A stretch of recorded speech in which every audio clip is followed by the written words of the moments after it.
तुम्ही कुटुंबासाठी रात्रंदिवस मेहनत करता, पण असं वाटतंय का, की त्याच कुटुंबाशी तुमचं नातं हळू-हळू तुटत चाललंय? आजचं आयुष्य फक्त डेडलाईन्स, प्रोजेक्ट आणि स्क्रीनमध्ये अडकलंय.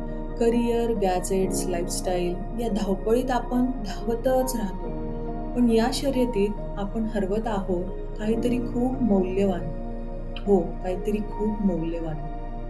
आणि ती म्हणजे आपल्या स्वतःच्या लोकांना आपण हरवतो. आज मी बोलणार आहे त्या शांत वेदनेवर, जी जवळजवळ प्रत्येक आधुनिक कुटुंबात दिसते. आपल्या जलद जीवनशैलीमुळे आणि सततच्या आपल्या डिजिटल विचलनांमुळे कुटुंबियांमध्ये वाढत चाललेलं अंतर.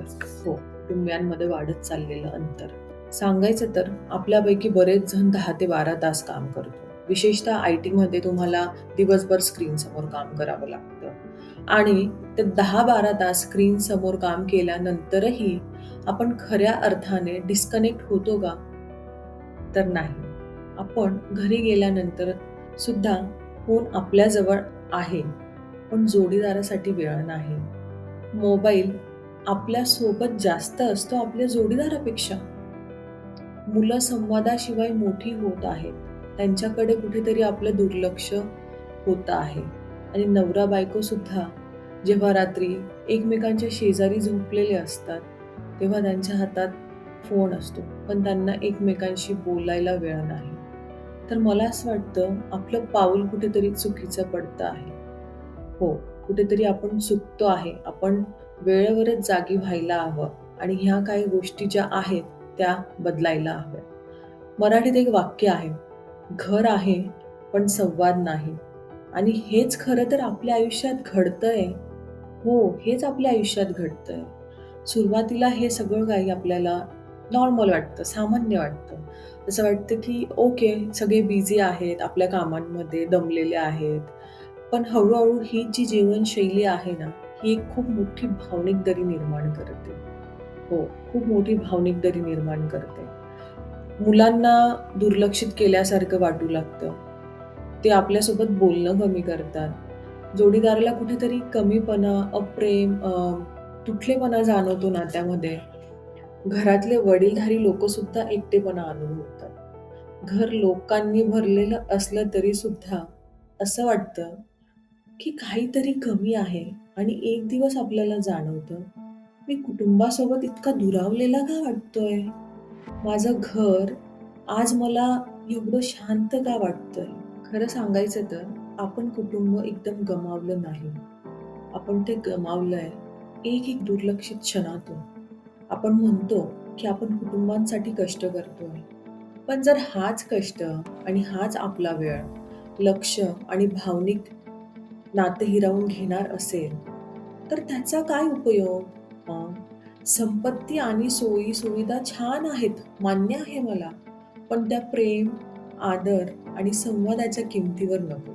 हां, लक्षात ठेवा, आपल्या लोकांना आनंदी ठेवण्यासाठी खूप मोठी-मोठी गिफ्ट्स लागतात असं नाही. फक्त मनाने उपस्थित राहणं पुरेसं आहे. कारण उपस्थित राहणं फक्त शारीरिकदृष्ट्या नसतं, तर तुम्ही तिथे मानसिकदृष्ट्या उपस्थित असायला हवं. बऱ्याचदा असं होतं, की आपण फिजिकली अवेलेबल असतो, पण मेंटली आपण तिथे अवेलेबलच नसतो. सो मला म्हणायचंय मित्रांनो, पैसा आणि लाईफस्टाईल महत्त्वाचे आहेत, पण प्रेम, आदर आणि संवाद त्याहून जास्त महत्त्वाचे आहेत. कारण शेवटी गाडी, फोन, पदवी काहीच महत्त्वाचं नाही. महत्त्वाचे आहेत ते लोकं, जे रोज घरी तुमची वाट पाहतात, ज्यांना तुमच्याशी काहीतरी बोलायचंय, ज्यांना तुमच्यासोबत त्यांच्या मनातल्या गोष्टी शेअर करायच्या आहेत, ज्यांना तुमच्या थोड्याशा वेळाची आणि थोड्याशा प्रेमाची गरज आहे. हो, मी इथे तुमच्यासोबत या समस्येवर चर्चा करण्यासाठी आणि प्रामाणिक उपयुक्त संवाद घडवण्यासाठी आहे. ज्यामुळे तुमचं आयुष्य आणि नातेसंबंध खऱ्या अर्थाने बदलतील. स्वतःची काळजी घ्या. हो, आणि त्याचबरोबर आपल्या प्रियजनांचीही काळजी घ्या. ते सगळ्यात महत्त्वाचं. धन्यवाद. यथा चिंतयति तथा भवति. आपण जसा विचार करतो तसंच आपण बनतो.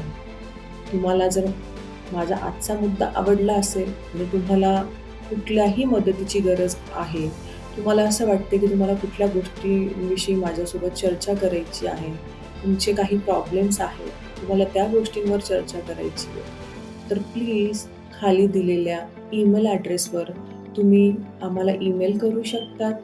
आम्हाला जसाही तुमचा ईमेल येईल, आम्ही प्रयत्न करू लवकरात लवकर तुमच्या प्रश्नांची उत्तरं देण्याची आणि तुमच्यासोबत कनेक्ट होण्याची. Thank you.